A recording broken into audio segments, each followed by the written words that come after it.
नमस्ते मेरे प्यारे ऑस्ट्रेलियाई दोस्तों। मैं ऑस्ट्रेलिया में वीडियो नहीं बना रहा था क्योंकि तब तक कुछ खास नहीं हो रहा था, लेकिन अब हुआ। जाहिर है, पॉलिन हैंसन ने एकल संस्कृति शब्द को लोकप्रिय बना दिया है। हमें उनका आभारी होना चाहिए क्योंकि अब हमारी राजनीतिक आवाज मुख्य धारा में है। इससे कई लोग डरने लगे हैं। पहले मैं आपको एक वीडियो क्लिप दिखाता हूँ। वैसे वह सही है। मैं लोगों के सामने बोलूंगी। अगर आप बहुसांस्कृतिकता चाहते हैं, तो क्या शरिया कानून या बहुविवाह भी चाहते हैं? मैं नहीं चाहती। क्या आप चाहते हैं कि जो गैंग दूसरे देशों से यहाँ आते हैं, वे सड़कों पर मछेटी लेकर घूमना ठीक समझें? मैं नहीं चाहती। और जब आप कहते हैं कि आप बहुसांस्कृतिकता चाहते हैं, तो इन सभी अन्य सांस्कृतिक परंपराओं के लिए तैयार रहें, जिन्हें वे इस देश में लाना चाहते हैं। इसीलिए मैं ऑस्ट्रेलियाई संस्कृति और जीवन शैली का बचाव करती हूँ और उन लोगों का सम्मान करती हूँ जिन्होंने इस देश, हमारे मूल्यों, नैतिकता, सिद्धांतों, संस्कृति और कानूनों के लिए लड़ाई लड़ी और जान दी। यही आधुनिक एकल संस्कृति है। अगर आप ऐसा करते हैं और उन 21% में हैं जो विरोध करते हैं, तो क्या आप सच में ऑस्ट्रेलियाई हैं? क्या आप सच में यहाँ रहना चाहते हैं, या आप बस यहाँ से गुजर रहे हैं और इस देश का इस्तेमाल अपने फायदे के लिए कर रहे हैं? इससे सिर्फ वही हासिल करना चाहते हैं जो आप चाहते हैं, बिना इसे बचाने या ऑस्ट्रेलियाई बनने के लिए लड़ने की इच्छा के। और इन लोगों को ऑस्ट्रेलिया ने सब कुछ देने के बावजूद ऑस्ट्रेलिया से प्यार भी नहीं है। इसे देखिए। लड़को लड़को लड़को मुझसे बात करो। आज कौन जीतेगा? नहीं, मैन यूनाइटेड आज जीतेगी। तुर्की चलो। इस बेवकूफ को देखो। इस बेवकूफ को देखो। तुर्की में इसे इसकी त्वचा के रंग की वजह से बहुत मारा जाता, लेकिन वो ये नहीं समझता क्योंकि वो ऑस्ट्रेलिया की बजाय कोई भी मुस्लिम देश चुनना पसंद करेगा, जबकि ऑस्ट्रेलिया ने उसे उसके युद्धग्रस्त अफ्रीकी देश के बाहर एक बेहतरीन जीवन दिया है। ये लोग वफादार भी नहीं होते। चलो ऑस्ट्रेलियाई लोगों के लिए दो शब्द दो यार, दफा हो जाओ।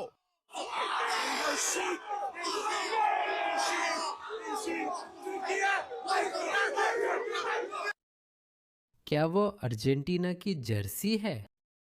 वे ऑस्ट्रेलियाई चीजों को छोड़कर कुछ भी पहनेंगे। पॉलिन ने जो कहा वह बिल्कुल सही है। जब आप दूसरी संस्कृतियों को यहाँ लाते हैं तो आप सिर्फ अच्छी चीजें जैसे दिवाली या रंग बिरंगे कपड़े, पोशाकें, नृत्य और खाना ही नहीं लाते। ये ही केवल चीजें नहीं हैं जो आप लाते हैं, आप सदियों पुरानी परंपराएं, शिकायतें, सांस्कृतिक प्रथाएं भी लाते हैं। आप उन्हें भी साथ लाते हैं और यह आपके नियंत्रण में नहीं है। जो लोग यूरोप में ये प्रयोग करते हैं, अब ऑस्ट्रेलिया में भी बड़े पैमाने पर कोशिश कर रहे हैं। ऑस्ट्रेलिया पिछले 20 सालों से छोटे स्तर पर बहुसांस्कृतिकता का अनुभव कर रहा है।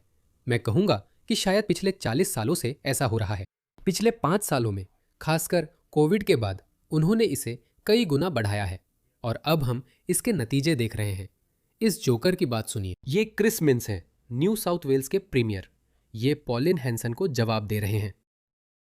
हैंसन की बातों में मेरी सबसे बड़ी शिकायत यही है, कैरन, लिस्ट लंबी है। मुझे ये बात नापसंद है कि वो कहती हैं अगर आप बहुसांस्कृतिकता का समर्थन करते हैं तो आप शरिया कानून के भी पक्षधर हैं।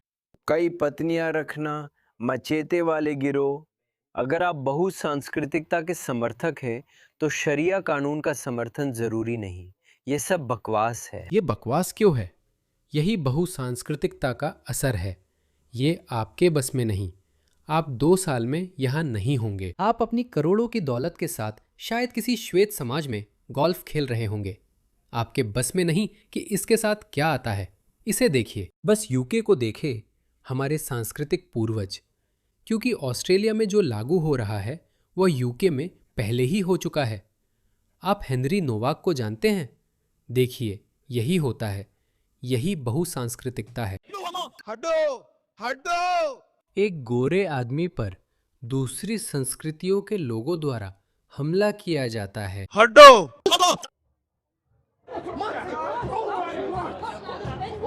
इसे देखो। उस पर यही हमला होता है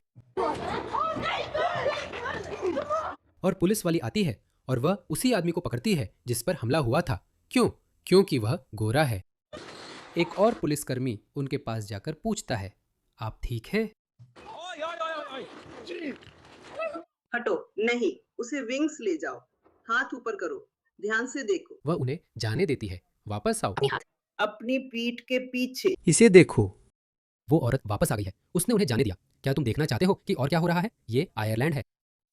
3 बच्चे, एक वयस्क, डबलिन, आयरलैंड में आपातकालीन आवास से हटा दिए गए क्योंकि उसने कुछ ऐसा कहा जिससे दूसरी संस्कृतियों की भावनाएं आहत हो गई।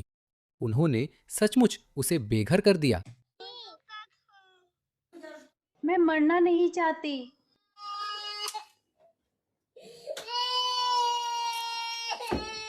स्थानीय लोगों को बाहर निकालकर बेघर किया जा रहा है। इसे देखो। एक अमेरिकी मुस्लिम डॉक्टर कहती हैं कि वह फॉक्स न्यूज़ देखने वालों का इलाज नहीं करती। मैं म्यूजिक बंद कर रहा हूं। उसे देखो, वह कहती है, जब मैं मरीज के कमरे में जाती हूं और फॉक्स न्यूज़ तेज चलती है तो कहती हूं, अलविदा, इलाज नहीं करूंगी। खैर, शुक्र है कि अमेरिका, यूके और कुछ अन्य देशों की तरह दूसरी संस्कृतियों के आगे इतना नहीं झुकता। और ऑस्ट्रेलिया भी ऐसा ही है। वे ऑस्ट्रेलिया को भी दूसरी संस्कृतियों के लिए उसी तरह झुकने वाला बनाना चाहते हैं। सोशल मीडिया पोस्ट जांचने के बाद यूटीएमबी ने कल शाम उस कॉन्ट्रैक्ट कर्मचारी को हटा दिया। क्या आप और देखना चाहते हैं? ओलिविया। मिलिए ओलिविया से, जिन्हें काउंसिल के कर्मचारियों ने घर देने के बजाय एक टेंट और खाने के वाउचर दिए। पूर्व रजिस्टर्ड नर्स अब सड़क किनारे रह रही है क्योंकि उन्हें इमरजेंसी हाउसिंग में प्राथमिकता नहीं मिली। क्या आप जानना चाहेंगे कि प्राथमिकता किसे मिलती है? और मैं आपको वास्तव में अपनी व्यक्तिगत अनुभव से बता रहा हूं। आप जानते हैं नूरिया खान? नहीं, वो नाम हटा दीजिए। और मैं इसे अपने व्यक्तिगत अनुभव से जानता हूं। मैं ऐसी एक महिला को खुद जानता हूं। वो सामाजिक आवास में काम करती है। वो सरकार के लिए काम करती है और वो कह रही थी कि वो इस्तीफा देने जा रही हैं क्योंकि तीसरी दुनिया की संस्कृतियों से आने वाले बेघर लोगों की एक फौज आ रही है और उन्हें प्राथमिकता सूची में जगह मिलती है और उन्हें घर मिल जाता है। ये वास्तव में ऑस्ट्रेलिया में पहले से ही हो रहा है। इसे देखिए, ये ऑस्ट्रेलिया में पहले से ही हो रहा है। आप यहाँ कितने समय से रह रही हैं? मैंने वहाँ 2004 तक लगातार रही थी। ये महिला 2004 से सरकारी आवास में रह रही है और उसकी बेटी बहुत बाद में 2014 में ऑस्ट्रेलिया से आकर यहाँ रहने लगी। क्या ये अद्भुत नहीं है? 2004 से पहले मेरी माँ 2003 में ऑस्ट्रेलिया आई थी और तब से वो नागरिक है। वाह। मैं बहुत बहुत बाद में आई थी। ठीक है, 2014 में, पिछले साल मैं माँ के साथ रहने आई और तभी ये खबर सुनी। माँ ने चिट्ठी दिखाई कि वे इस बिल्डिंग को गिराने वाले हैं। हमारे साथ क्या होगा? आपको हमें एक मौका देना होगा ताकि हम बिना इस डर के अपनी जिंदगी जी सकें कि हम यहाँ के हैं या नहीं। और यूके में भी यही हो रहा है। जबकि यहाँ के मूल निवासी बेघर हो रहे हैं, सड़कों पर रह रहे हैं। मैं स्टोव हीथ रॉटन क्लोज, और ये हैं 21 बिल्कुल नए घर। मूल रूप से इनका इस्तेमाल प्रवासियों के लिए किया जाएगा। 121 प्रवासी, उन्हें अपनी अलग कॉलोनी मिलती है। यहाँ आकर ये सब देखना वाकई पागलपन है। ये कोई पुराना 3 सितारा होटल या कोई बंद पड़ा छात्रावास नहीं है। ये बिल्कुल नए घर हैं। उनके लिए नए घर। क्रिश मिड्स कहते हैं, हमें इसे स्वीकार नहीं करना चाहिए। ये आपके तय करने की बात नहीं है। क्रिश मिड्स, जब आप इन संस्कृतियों को यहाँ लाते हैं तो वे अपनी सांस्कृतिक आदतें भी साथ लाएंगे। इसे देखिए, ये इंग्लैंड है। यह इंग्लैंड है, बर्बाद हो चुका है। ये सिर्फ इंग्लैंड तक सीमित नहीं। इसे देखो, ये ऑस्ट्रेलिया में भी हो रहा है। ये ऑस्ट्रेलिया है। यह हो रहा है, लेकिन वह कहता है हमें इसे स्वीकार करने की जरूरत नहीं है। जब वो कहता है कि उसे इसे स्वीकार करने की जरूरत नहीं है, तो उसका क्या मतलब है? जब वो कहता है कि उसे इसे स्वीकार नहीं करना है, तो उसका क्या अर्थ है? उसने कितनी बार इन सब की निंदा की है? कुछ भी नहीं। क्या आपको ये 2 तथाकथित नर्सें याद हैं? ये बच गई। हमारी न्याय व्यवस्था उन लोगों से निपटने के लिए तैयार नहीं है जो अपनी तीसरी दुनिया की समस्याएं, विदेशी सांस्कृतिक समस्याएं लेकर आते हैं, क्योंकि जाहिर है हमारे कानून देशी समस्याओं, स्वदेशी समस्याओं से निपटने के लिए बनाए गए थे। उन्होंने कहा, बहुसांस्कृतिकता बनाए रखने के लिए अभिव्यक्ति की स्वतंत्रता छोड़नी होगी। मैं ये इसलिए बता रहा हूं क्योंकि ये लोग किसी भी हद तक जा सकते हैं। वो कुछ सालों में चले जाएंगे। वो आपको भ्रमित करेगा। वो कहता है, हम कई शादियां, बहुविवाह, द्विविवाह इज्जत आधारित संस्कृति या FTM नहीं चाहते। हम ये नहीं चाहते। हम तो बस चाहते हैं कि और ज्यादा लोग आए और फिर वो चला जाएगा, और जब उसकी जगह अगली खेप के नेता आ जाएंगे तो वो कहेंगे, देखो ये मुस्लिम महिला जो सांसद है, जानते हो उसने क्या लाइक और रिट्वीट किया? वो रोदरहैम और दूसरी जगहों की पीड़ित लड़कियां, वो ग्रूमिंग गैंग्स की पीड़िताओं की बात कर रही है। वो कह रही है कि जिन पीड़ितों को उसके समुदाय के लोगों ने बहला फुसलाकर शोषण किया, उन्हें विविधता के भले के लिए बस चुप रहना चाहिए। क्रिसमस के बाद अगला स्लॉट वही है, जानते हो वो लोग हमेशा ऐसे ही शुरू करते हैं। नहीं नहीं नहीं, हमें इसे स्वीकार करने की जरूरत नहीं है। लेकिन क्या तुम सोचते हो कि वो लोग रुक जाते हैं? नहीं, वो नहीं रुकते, वो लगातार आते रहते हैं। इसे सुनो भाई, क्रिस मिंट्स या वामपंथी लोगों ने कब इन लोगों की कभी निंदा की है? हमें अविश्वासियों को आतंकित करने का आदेश मिला है। जैसा मैंने कहा, ये एक धर्म है। अविश्वासियों को आतंकित करने का आदेश दिया गया है। कुरान अरबी भाषा में बहुत स्पष्ट रूप से कहती है, इसका मतलब है उन्हें आतंकित करो। ये अल्लाह का आदेश है। ये अल्लाह का आदेश है। हमें इसे स्वीकार करने की जरूरत नहीं है। हमें इसे स्वीकार नहीं करना, बस इन लोगों को लाते रहना है। देखो, मुझे लगता है यही झांसा ब्रिटेन के लोगों को भी दिया गया था। और इसे देखो, ये लंदन की हालत है। इसे देखो दोस्तों, क्या यह सुंदर नहीं है? क्या बहुसंस्कृतिवाद सुंदर नहीं है? आज वे आपको भ्रमित कर रहे हैं। मैंने कभी किसी श्वेत इलाके को ऐसा नहीं देखा, जबकि मैं बहुत घूमा हूं। मैं कई देशों में गया हूं, शायद 1 दर्जन से भी ज्यादा देशों में। श्वेत इलाके एकदम साफ सुथरे, ईसाई बिल्कुल साफ। ये तीसरी दुनिया के इलाके हैं। ये तो कुछ भी नहीं। इसे देखो, ये ईस्ट लंदन है। मैंने छोटे छोटे इंग्लिश कस्बे और गांव देखे हैं, श्वेत गांव, खूबसूरत, साफ सुथरे, जैसे शायर। लॉर्ड ऑफ द रिंग्स के शायर की तरह, चाहे आप मिडलैंड्स या कहीं भी जाएं, ये हर जगह दिखते हैं। हमें माचेते संस्कृति स्वीकारने की जरूरत नहीं है। इसे देखिए, ये मंडा के एक लड़के के साथ हुआ। मैं आपको थोड़ा वीडियो दिखाऊंगा। 1, 2, 3, सभी अफ्रीकी है। हाँ, सभी अफ्रीकी। उन्होंने मेरिंडा के इस लड़के का उसके गेस्ट हाउस तक, या वो जहां भी जा रहा था वहां तक पीछा किया। वह जबरदस्ती अंदर गया, उसका पीछा करते हुए कई बार पीटा, करीब 54 बार मारा और 20 बार चाकू मारा। असल में मुझे पढ़ने दीजिए। 2022 में एक घातक घटना में सूडानी युवाओं के गिरोह ने एक व्यक्ति का पीछा कर उसे 56 बार चाकू मारा और 66 बार कुंद हथियार से घायल किया। हेनरी नोवाक की घटना की तरह हमें इसके बारे में तब तक पता नहीं था जब तक मामला कोर्ट में नहीं गया। मामला कोर्ट गया। हमें इसे स्वीकारना जरूरी नहीं, लेकिन यह रोज क्यों हो रहा है? माफ कीजिए, मैं बताना भूल गया। वो कह रहे हैं हमें स्वीकारना जरूरी नहीं। इसे देखिए, हमें इसे स्वीकार करने की जरूरत नहीं है। मुझे फर्क नहीं पड़ता। ये सभी प्रमुख मुस्लिम नेताओं, संगठनों और समूहों के हस्ताक्षरकर्ता हैं, जिन्होंने इन 2 मुस्लिम नर्सों को अपना समर्थन दिखाया। किसने कहा कि हमारी देखभाल में आने वाले सभी इजरायली या यहूदियों को मार देंगे? 80 मुस्लिम समूहों व नेताओं ने खुले पत्र में कहा कि सिडनी नर्सों के वीडियो पर आक्रोश चयनात्मक है, कुछ खास नहीं है, उन्हें छोड़ दे। तो आप इन संस्कृतियों को लाते हैं, चाहे आपको पसंद हो या न हो। क्रिस मिंट्स, ये आपके हाथ में नहीं है, और वो भी ये जानता है दोस्तों। वैसे वो भी ये जानता है। मुझे करने दो। मुझे ये चलाने दो। खुश होने वाली बात यह है कि वो ऐसा कह रही है। अगर आप बहुसांस्कृतिकता का समर्थन करते हैं तो आप शरीयत कानून, पुरुषों के लिए 1 से अधिक शादियां और मछेटी लिए गिरोहों का भी समर्थन करते हैं। अगर आप बहुसांस्कृतिकता के समर्थक हैं तो शरीयत कानून का समर्थन जरूरी है। ये बिल्कुल बकवास है। ये कैसी बकवास है? मैंने कहा, जितना ज्यादा आप इन्हें लाते हैं उतना ही वे अपनी आदतें भी साथ लाते हैं। चलिए अब उसकी दलील भी सुन ले। ये वो नज़रिया नहीं है, ये वो अनुभव नहीं है जो सिडनी में रहने वाले या सिडनी में पले बड़े लोगों का है। माफ कीजिए, सिडनी। ठीक है, चलिए देखते हैं कि सिडनी में उन लोगों के साथ क्या हुआ। आपको कुछ सिडनी के अनुभव दिखाते हैं, ठीक है? ये है एंथनी एल्बनीजी और टोनी बर्क, जो सिडनी की एक मस्जिद में गए थे। ये उनका अपना निर्वाचन क्षेत्र है। टोनी बर्क कौन है? इसे देखिए। इसे देखिए। वे उस पर हमला करना चाहते हैं। असल में उन दोनों पर, वे दोनों पर हमला करना चाहते हैं। आपने उसे माननीय कहा था। वो 1 अरब लोगों और नेताओं की मौत का जिम्मेदार है। 1 अरब! वह चिल्ला रहा था।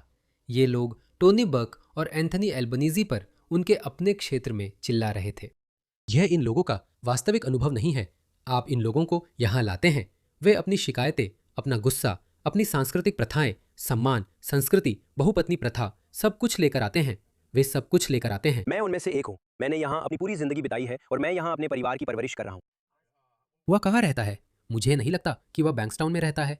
मुझे नहीं लगता कि वह लकेम्बा में रहता है। मुझे नहीं लगता कि वह उन इलाकों में रहता है। क्योंकि सुनिए दोस्तों, मैंने हमेशा गोरे इलाकों में ही रहा हूं, ठीक है, हमेशा। मैं माफी नहीं मांगूंगा। ये दुनिया के सबसे साफ, सुरक्षित और अच्छे इलाके हैं, चाहे इंग्लैंड हो या ऑस्ट्रेलिया, और दक्षिण अफ्रीका तो निश्चित ही। इनमें से किसी भी चीज का समर्थन नहीं करता। मैं ऑस्ट्रेलिया जैसे देश में शरीयत कानून या इन पागल विचारधाराओं में से किसी का भी समर्थन नहीं करूंगा। मैं मानता हूं बहुसांस्कृतिकता सफल रही है और ईमानदारी से कहूं तो ये दुनिया का सबसे अच्छा देश है, बाकी सभी जगहों से कहीं बेहतर। ज्यादा समय तक नहीं, ज्यादा समय तक नहीं, क्योंकि ब्रिटिश भी अपने देश को ऐसा ही मानते थे। देखो उसका क्या नतीजा निकला।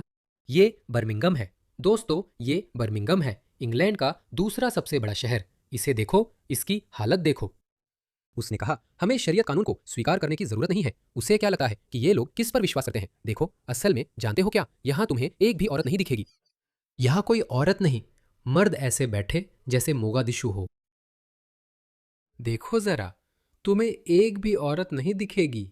नहीं, एक भी औरत नहीं। औरतें कहाँ हैं? वो कहाँ हैं? क्रीश का मतलब है हमें इसे स्वीकार नहीं करना चाहिए। क्या बेवकूफ है, क्या बेवकूफ है। हम इन्हें होने कैसे देते हैं? तुम जानते हो ये कैसे शुरू हुआ?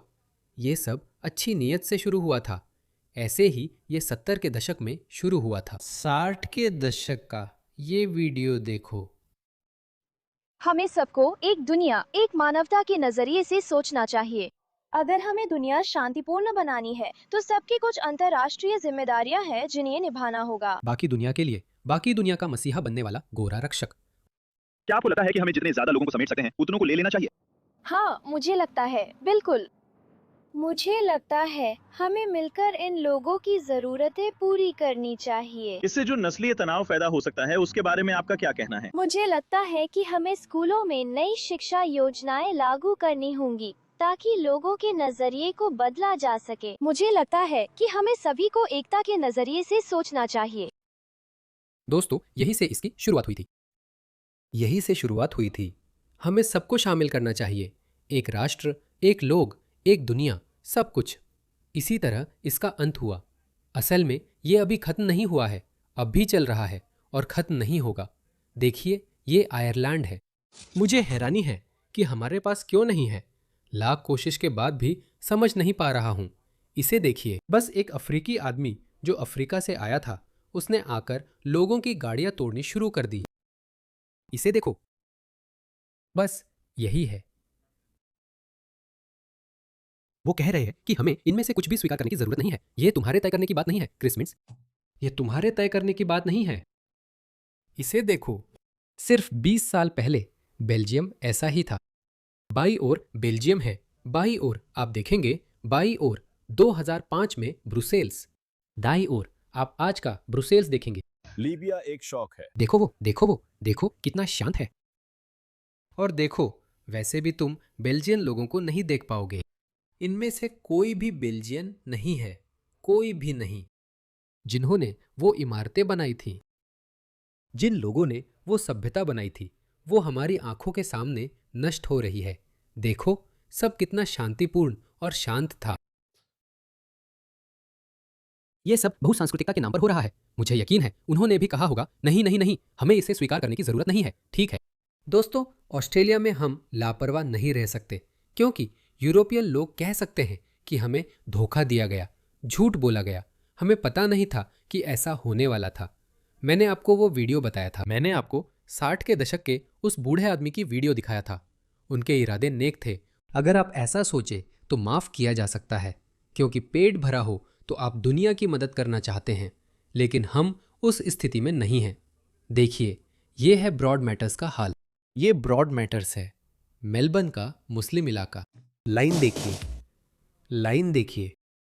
इन्हें देखिए, ये महिलाएं कहाँ जा रही है?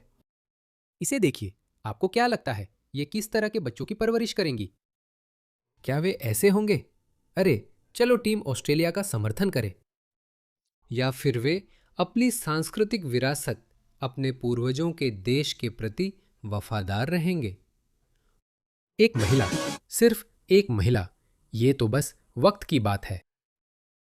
ऑस्ट्रेलिया में महिलाओं को वेस्टर्न कपड़े पहनने पर एहसान किया जाएगा। मैं बढ़ा चढ़ाकर नहीं कह रहा, ये यूरोप में पहले हो चुका है। मैं झूठ नहीं बोल रहा। देखिए, स्वीडन में महिलाओं का जीवन सीमित है। ये एक ऐसा पैटर्न है जो जेंडर अपार्थाइड से सबसे ज्यादा मिलता जुलता है, लेकिन असल में और अब वे लड़कियों को पार्टी में जाते समय रोक रहे हैं। और फिर भी ये मर्द यहाँ पहुँच गए। इन्हें कौन रोक रहा है? क्या वे आपके मूल स्वीडिश लोग हैं? नहीं। क्या आप उन्हें अंदर जाने से रोकने की कोशिश कर रहे हैं? हेलो, आओ और इन्हें देखो। अच्छा, जब आपको ये मिलते हैं कैमरे, आप तो गोता भी लगा सकते हैं और उन्हें पकड़ सकते हैं। चलो डिगा, चलो डिगा। हम इस कैमरे को लेने जा रहे हैं। हम इस कैमरे को लेने जा रहे हैं। रोना, इंसान खुद को धोखा खाया हुआ महसूस करता है। मेरा जीवन बिखर रहा है। मेरा जीवन बिखर रहा है और कोई कुछ नहीं कर रहा है।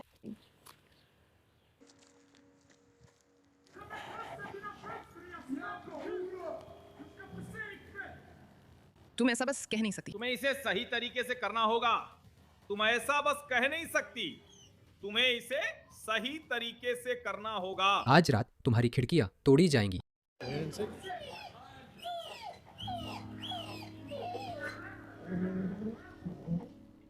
पड़ोसी उसकी अकेले रहने से परेशान हैं। उसके पास कुत्ते हैं जिन्हें इस्लाम की कुछ व्याख्याओं के अनुसार अपवित्र माना जाता है। वह और उसकी दोस्त आंगन में बारबेक्यू करते हुए वाइन भी पीती हैं। जब आप घर लौटती थी तो फूल नष्ट हो चुके होते थे। हाँ, चीजें नष्ट हो जाती थी। दोस्तों, ये ऑस्ट्रेलिया आ रहा है। ऐसी महिलाएं जो अंदर जा सकती थी। आप समझ गए होंगे, असल में ये ऑस्ट्रेलिया आ नहीं रहा है, ये पहले ही आ चुका है। इसे देखिए, मैंने भविष्यवाणी की थी। मैंने कुछ समय पहले ही कहा था। इसे देखिए, मध्य पूर्वी गिरोह बार और नाइट क्लब्स को निशाना बना रहे हैं, जो हाल ही में आए शरणार्थियों और उनके बच्चों को इस्तेमाल कर रहे हैं। बताइए कहाँ से? अफ्रीका से, क्योंकि उन्हें भर्ती करना आसान है। आप एक गोरे ऑस्ट्रेलियाई बच्चे को भर्ती नहीं कर सकते, लेकिन आप इन अफ्रीकी बच्चों को भर्ती कर सकते हैं। क्या हमने आपको शरिया गश्ती दलों के बारे में चेतावनी नहीं दी थी? आगजनी करने वालों ने फिर हमला किया। ये पूरे शहर में हो रहे हमलों की कड़ी में ताजा घटना है। अब चलते हैं ओली हेग के पास। ओली, पुलिस का मानना है कि इन पेट्रोल बम हमलों को अंजाम देने के लिए किशोर भर्ती हो रहे हैं। बार, नाइट क्लब, स्ट्रिप क्लब, वेश्यालय। क्यों? ये शरिया के खिलाफ है। हाँ पीटर, ये पुलिस की कल की असाधारण चेतावनी के बाद आया है, जिसमें बार और नाइट क्लब में पेट्रोल बम हमलों और ऐसे हमलों की कोशिशों के खतरे की बात कही गई थी। हाँ, आपने सही सुना। हमें आगे बढ़ना है, मुझे आपको बहुत कुछ दिखाना है। देखो, हमें इसे स्वीकार नहीं करना चाहिए। हर यूरोपीय नेता ने यही कहा। यह जर्मनी है दोस्तों। मैंने आपको पहले ईस्ट लंदन दिखाया था। इसे देखो, ये जर्मनी है।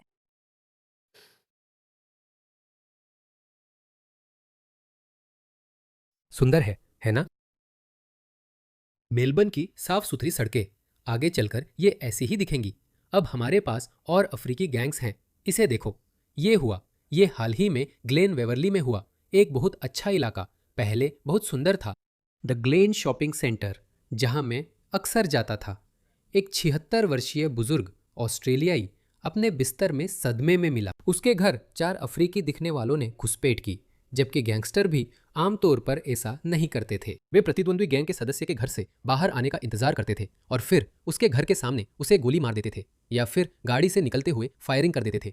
कोई नहीं, यह ऑस्ट्रेलियाई नहीं है, यह ऑस्ट्रेलियाई संस्कृति नहीं है। वे लोगों के घरों में घुसकर लोगों को मारते नहीं थे। यहाँ तक कि गैंग के सदस्य भी ऐसा नहीं करते थे। लेकिन अफ्रीकी, ये अफ्रीकी गैंग, उन्हें इसकी कोई परवाह नहीं है। उन्हें इसकी कोई परवाह नहीं है। और ये सरकारें आप लोगों को लगातार भ्रमित करती रहेंगी। इस आदमी की बात सुनिए। जर्मन कॉमेडियन निकिता मिलर पर एक प्रवासी ने ब्रेमेन सेंट्रल स्टेशन में हमला किया था और वह लगभग मारे गए थे। उसके हमलावर को उसी रात रिहा कर दिया गया था जिस रात हमला हुआ था, और इसके बजाय उसे जर्मन नागरिकता दे दी गई। जैसा मैंने कहा, ये वामपंथी और राजनेता किसी भी हद तक जा सकते हैं। इसीलिए मैं तंग आ चुका हूं। हमें उनकी दलीलों का जवाब नहीं देना चाहिए। मैं अभी भी ऐसा कर रहा हूं क्योंकि क्रिस मिन्स की दलील बहुत बेवकूफ़ी थी। जैसा मैंने कहा, वह 2 या 5 साल में चला जाएगा। वह यहाँ नहीं रहेगा। हमारा देश तबाह और बर्बाद हो जाएगा। इसे देखो, एक नया आया अफ्रीकी प्रवासी 27 वर्ष का, जिसे कानूनी कारणों से नाम नहीं बताया जा सकता, को विक्टोरिया पुलिस ने मेलबर्न के एपिंग में चाकूबाजी का तांडव मचाने के बाद गिरफ्तार किया है। ओह, एपिंग, जहां कई प्रवासी रहते हैं। उस पर आरोप है कि उसने 40 वर्षीय दोस्त को चाकू मारा। क्या अब तक सांस्कृतिक रूप से समृद्ध हो गए हैं? हमारी पुलिस उन्हें गिरफ्तार कर रही है, लेकिन वे 24 घंटे में छूट जाते हैं। मुझे आश्चर्य नहीं होगा अगर वह भी तुरंत छूट गया हो।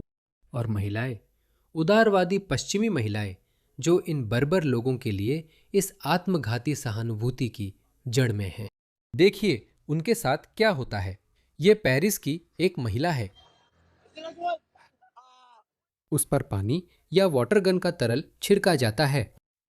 अफ्रीकी और गैर फ्रांसीसी पुरुष उसे परेशान करने लगते हैं। एक उसका साइकिल लेकर भाग जाता है। वे चिल्ला रहे, हूटिंग कर रहे, हंस रहे और उसका मजाक उड़ा रहे हैं। वो देखो, वो तुम्हारा भविष्य है। असल में ये उसका हल्का रूप है। इसे देखो, इस ब्रिटिश महिला को सुनो, वह उनका सामना करती है। क्या तुम लड़कियों के पास से गुजरते हुए अश्लील बात करते हो? क्या तुम जवान लड़कियों के पास से अश्लील बातें करते हो? हाँ, वही कह रहे हैं। क्या तुम्हें वीडियो सबूत चाहिए? इसे देखो, ये है इंग्लैंड। एक औरत वहां से गुजर रही है। एक प्रवासी बस उसके पिछवाड़े को पकड़ लेता है।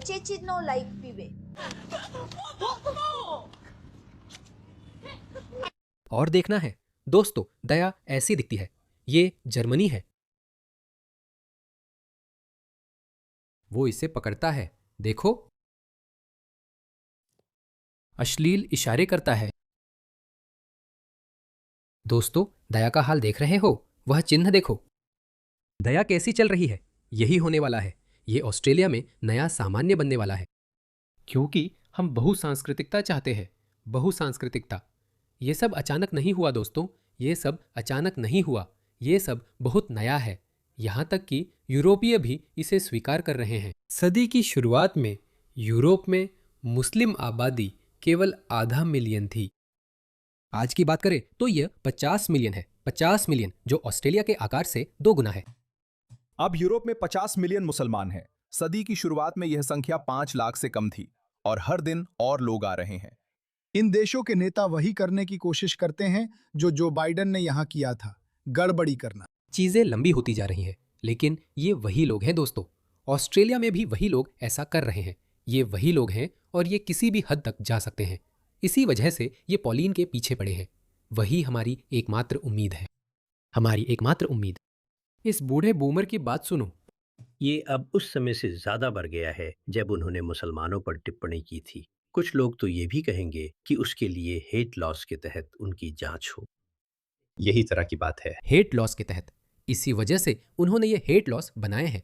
हाँ, हम खुलकर बोल नहीं सकते। आओ मेरे सामने एंथनी एल्बनीज, आओ मेरे सामने। मैं बहुत समय से अपने दरवाजे पर दस्तक की उम्मीद कर रहा हूँ। अभी तक ऐसा नहीं हुआ है। इसका मतलब ये नहीं है कि ऐसा नहीं होगा। मैंने कुछ बहुत करीबी लोगों को, जो ऑस्ट्रेलिया में नहीं हैं बल्कि विदेश में हैं, उन्हें निर्देश दिए हैं। बिल्कुल, मैंने ऑस्ट्रेलिया के बाहर कुछ लोगों को निर्देश दिए हैं कि अगर मुझे गिरफ्तार किया जाए तो क्या करना है। मुझे आप सबकी मदद चाहिए, लेकिन मैं अपनी किस्मत आजमा रहा हूँ क्योंकि मुझे ब्राउन प्रिविलेज है। मेरे पीछे आना आसान नहीं होगा और मैं सच में उम्मीद करता हूँ कि जब वो मेरे पीछे आएं तो आप सब जितना हो सके उतना शोर मचाएं, क्योंकि मैं भी शोर मचाता रहूँगा। यही है, वो हमसे ये छीन नहीं सकते। वो किसी भी हद तक जा सकते हैं। उन्होंने यूरोप को तबाह कर दिया है और अब वो ऑस्ट्रेलिया के पीछे आ रहे हैं। वो अमेरिका के पीछे भी आ रहे हैं। मुझे कनाडा के बारे में नहीं पता, लेकिन कुछ लोग कहते हैं कि कनाडा भी यूरोप जैसा है। यूरोप की एकमात्र अच्छी बात यह है कि वहाँ के लोग अब उठ खड़े हो रहे हैं और सच में तैयार है। मैं ये सुझाव नहीं दे रहा हूँ, मैं इसका समर्थन नहीं कर रहा हूँ, लेकिन मैं आपको बता रहा हूँ। आप यूरोप में बहुत, चलिए कहें, असामान्य चीज़ें देखना शुरू कर देंगे, तो उनकी बात सुनिए। वे कह रहे हैं कि पॉलिन हैंसन को हेट स्पीच के लिए गिरफ्तार करना चाहिए। वो कह रहे होंगे कि उसके लिए हेट लॉज के तहत उनकी जांच होनी चाहिए। मुझे लगता है यही वो चीज़ है जो उन लोगों को चिढ़ाने लगी है जो पॉलिन हैंसन और उनकी पार्टी के विरोध में हैं। उस समय उनका वोट प्रतिशत 27% था और अब ये 31% है। माफ़ कीजिए, मुझे लगता है, माफ़ कीजिए, मुझे फिर से शुरू करने दीजिए। मुझे लगता है कि वो शायद सिर्फ इसकी रिपोर्टिंग कर रहे हैं, सुझाव नहीं दे रहे। ये उस समय से कहीं ज़्यादा रहा है जब उन्होंने मुसलमानों के बारे में वो बात कही थी। दरअसल मुझे यकीन है कि कुछ लोग तो यह भी कह रहे होंगे कि उनके खिलाफ नफरत फैलाने वाले कानूनों के तहत जांच होनी चाहिए। मुझे लगता है यही बात पॉलिन हैंसन और उनकी पार्टी के विरोधियों को परेशान कर रही है। उस समय उनका वोट प्रतिशत 27% था और अब ये 31% है। फिर वही अपमानजनक बात दोहराई गई। नहीं, फिर भी उसकी जिम्मेदारी कुछ हद तक इन्हीं की भी है। मुझे लगता है कि मीडिया और दोहरे मापदंड अपनाने वालों की गलती है। अगर उस तरह की टिप्पणी को वैसा ही जवाब दिया जाता जैसा उसे मिलना चाहिए था तो वह सर्वेक्षणों में ऊपर नहीं जाती, लेकिन वह बार बार ऐसा करती हैं क्योंकि इसे वही संकीर्ण सोच वाले लोग सुनते हैं जो इसे सुनना चाहते हैं। ऑस्ट्रेलिया के 36% लोग संकीर्ण सोच वाला है। वह कह रहा है पॉलिन हैंसन को गिरफ्तार करो। और दोस्तों, वे जीतने वाले नहीं हैं, वे जीतने वाले नहीं हैं। इसे देखो, उसने कहा, क्रिस मिन्स ने कहा, हमें इसे स्वीकार नहीं करना चाहिए, हमारा यह मतलब नहीं है। उसने आखिरी बार इन लोगों की आलोचना या उन पर हमला कब किया था? अगर हमें इसे स्वीकार करने की जरूरत नहीं है तो ये लोग इन लोगों पर नफरत फैलाने संबंधी कानून क्यों लागू नहीं करते? इस आदमी ने कहा, ऑस्ट्रेलियाई लोगों को यहाँ से चले जाना चाहिए, मुसलमान काबिज होने वाले हैं और मुसलमान काबिज होने वाले हैं। अगर किसी को इससे दिक्कत है तो वह यहाँ से चला जाए। ये लोग वही भाषा पश्चिमी दुनिया में बोलते हैं और किसी भी हद तक जा सकते हैं, इसलिए मैंने इनके साथ बहस बंद कर दी है। मुझे इस्लामिस्टों या वोक से बहस में रुचि नहीं है, मुझे परवाह नहीं। हमें बस अपनी बात प्रभावशाली ढंग से रखनी है और पता है कि हम क्या चाहते हैं और किसके लिए खड़े हैं। बस हमें यह तब तक करना चाहिए जब तक संभव हो, क्योंकि ऑस्ट्रेलिया अभी भी 85% श्वेत है। हाँ, उनमें से कई गुमराह, बेवकूफ़, सोई हुई और शायद वामपंथी या वोक भी हो सकती है, लेकिन ज़्यादा लोग समझेंगे कि इस्लामवादियों या अन्य संस्कृतियों के लोगों के साथ मिलना आत्महत्या जैसा है। ज़्यादा से ज़्यादा लोग ये देखेंगे, क्योंकि यूरोप से जो आंकड़े आ रहे हैं वे नकारे नहीं जा सकते।